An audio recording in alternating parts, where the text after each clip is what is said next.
Hoje em dia, os sequestros se tornaram tão banais que infelizmente mais ninguém se espanta com as notícias desses crimes. Entretanto, no início dos anos 70 não era nada usual que pessoas fossem raptadas aqui no Brasil, muito menos crianças indefesas. O caso, repleto de hipóteses, suspeitos e informações controversas, gerou grande repercussão nacional.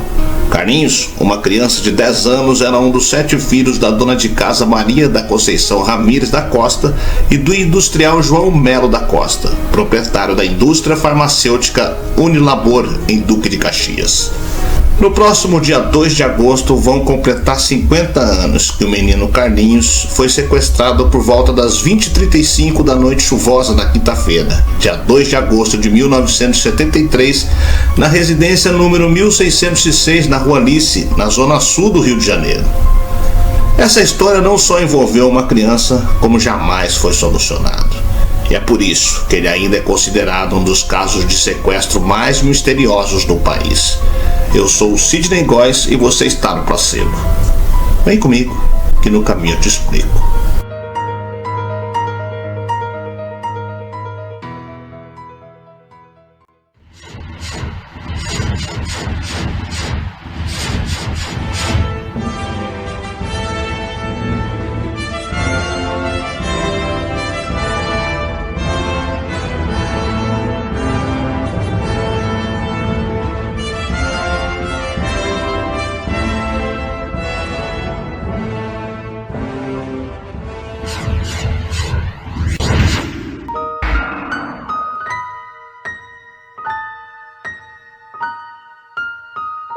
Numa chuvosa noite de quinta-feira, em 2 de agosto de 1973, Carlos Ramires da Costa, até então com 10 anos, estava em casa ao lado de sua mãe, Maria da Conceição Ramires da Costa, e 4 de seus 6 irmãos, Vera Lúcia, de 15 anos, Carmen, de 14, Eduardo, de 13 e João, de 11, assistindo à televisão quando a luz do imóvel foi cortada. Por volta das 20h35, um homem que usava uma bermuda azul marinho e uma blusa vermelha invadiu a residência, que ficava localizada na Rua Alice, número 1606, no bairro das Laranjeiras, na zona sul do Rio de Janeiro. Segundo o jornal O Globo da época, o sujeito era um homem negro com cabelo estilo Black Power. Ao entrar na casa, ele pediu a criança menor que estava em casa. O criminoso ainda trancou a mãe e os irmãos de Carlinhos no banheiro. O sequestrador ainda teria deixado um bilhete, escrito à mão, pedindo o resgate no valor de 100 mil cruzeiros, que deveriam ser pagos até o dia 4 de agosto, relatou o Jornal do Brasil na ocasião. Aviso a você que a criança está em nosso poder e só entregaremos após ser pago o resgate de 100 mil cruzeiros.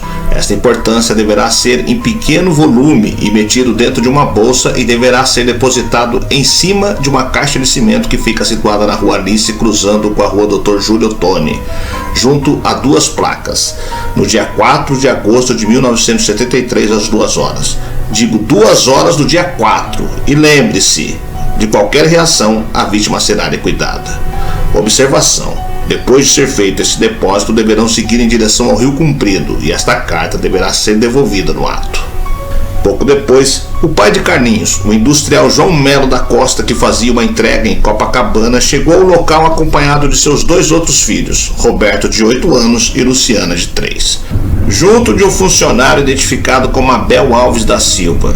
João Melo chegou a perseguir o criminoso, que conseguiu fugir pelo matagal após pular o muro da casa. A polícia militar foi acionada em seguida. Segundo o bilhete deixado pelo sequestrador, os 100 mil cruzeiros deveriam ser deixados em uma bolsa numa caixa de cimento que localizava entre a esquina das ruas Alice e Dr. Júlio Ottoni, no cruzamento onde ficava placas de sinalização do Departamento de Estradas e Rodagens, o DER. Como as autoridades foram informadas, no mesmo dia do sequestro, uma equipe de Corpo de Bombeiros e da 9ª Delegacia da Polícia Civil foram até a região citada para realizar buscas no local, quando já tinha passado das 21 horas. A essa altura, rádios e emissoras de televisão já haviam repercutido o sequestro de Carlinhos, o que aumentou o número de interessados pelo ocorrido. Ainda assim, as buscas seguiram até o início da madrugada e foram recomeçadas no início da manhã seguinte. Em poucas horas, o bilhete deixado pelo sequestrador já estampava as manchetes dos jornais e foi lido na íntegra pelos variados veículos de imprensa.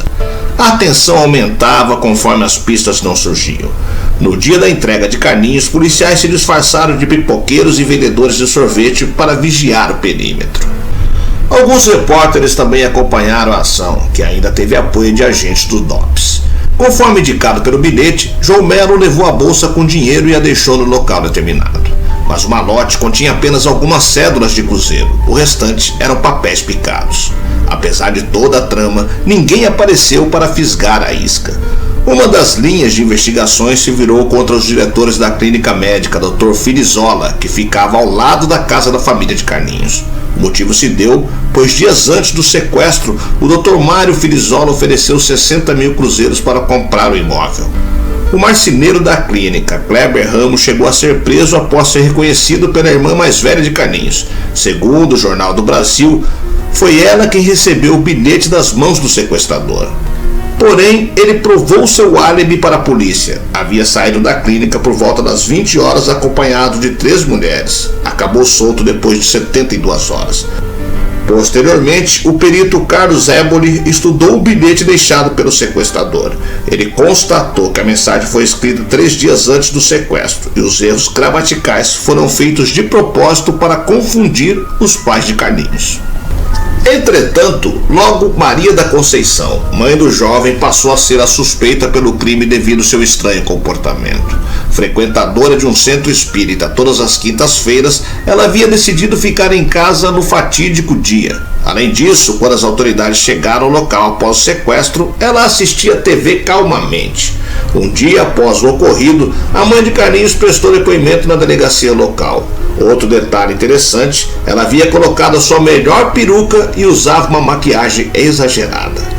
A polícia a descreveu como uma mãe pouco cuidadosa e que gastava todo o dinheiro que tinha com roupas e bilhetes de loteria. João Melo também foi incluído entre os suspeitos por estar passando por sérias dificuldades financeiras, mas nenhuma dessas hipóteses foi adiante. Segundo o Jornal do Brasil, em janeiro de 1974, o assaltante Adilson Cândido da Silva se entregou às autoridades admitindo o sequestro de Carlinhos. Ele alegou que jogou o corpo do menino no mar a mando de seu próprio pai. 6 meses depois, uma ossada foi encontrada na região indicada por Adilson, mas exames de DNA identificaram que os restos mortais não eram de Carlinhos. Esse caminho também ficou sem desfecho por falta de provas. Outras linhas de investigação surgiram ao decorrer dos meses, mas o único fato concreto até então é que o paradeiro de Carlinhos jamais foi encontrado pelas autoridades.